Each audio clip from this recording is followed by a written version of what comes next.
to be showing you my homemade laser cutter. So I started with a Getek i3 frame, as you can see here. It was given to me because the heating element in the extruder shorted out and basically started on fire, and they deemed it useless. I consider literally nothing useless. Literally nothing. But I already have a printer and I'm working on building another one, and considering that this wasn't really a great machine when it came out, I decided to repurpose it rather than fix it. A laser cutter was the obvious choice because there's no way that these components would hold up under the weight of a CNC router. So I hopped on Banggood and I bought this laser module for about $8, and I bought this laser control board made by Alex Maker for just under $30. So the first thing I did was strip all of the unused components off. So I removed the Z-axis and the extruder, the heated bed, the PSU, and the main board from the printer. So I designed a mount to mount the laser to the X-axis and printed it on my GDX1. As you can see, it has a little bit of wobble, but for the system there's not much acceleration force, especially in the Y direction, so that's not really a problem. I cut this piece of wood on my table saw and I drilled mounting holes in it where the heated bed used to be mounted. So finally I wired everything up to this board and mounted it on the back side.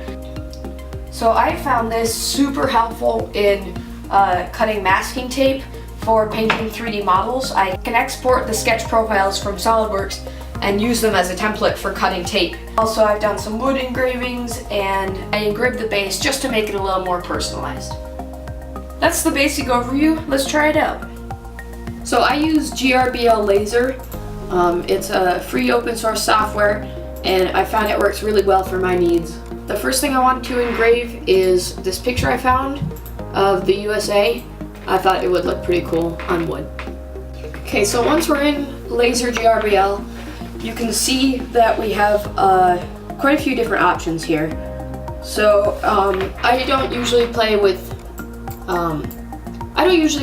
either of these two drop downs very much. These two seem to work fine for me. For this image, I'm going to use Vectorize because I want to engrave the lines rather than have all this black area, and I'm going to turn off filling. So as you can see, that already looks better, but we have some gaps in the line, so I'm just going to play around with these sliders till it looks good to me.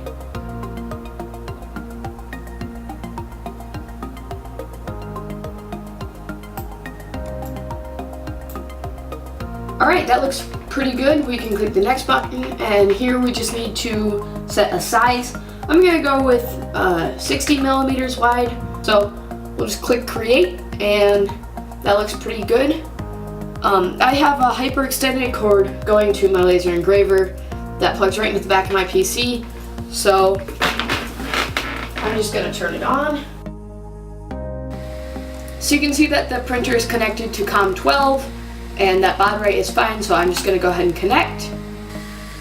Alright, so the laser is all connected to the computer. It's running. If I press this button on top, it shines a little laser dot for homing. So I'm gonna use this wood that came from an IKEA drawer, and I'm just gonna start the engraving right there. So back at the computer, I click Gerbil Reset. I can see the place I've set it to has already registered as 0. If that hadn't happened, I could click this 0 button right here. Okay, let's go ahead and start the engraving.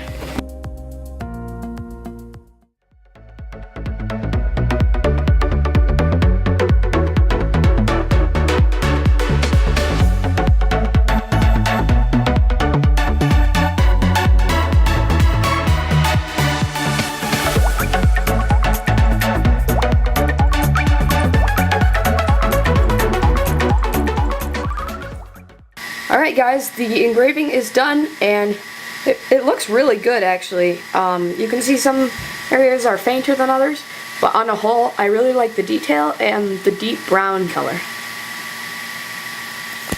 What's up guys, thanks so much if you're watching this video.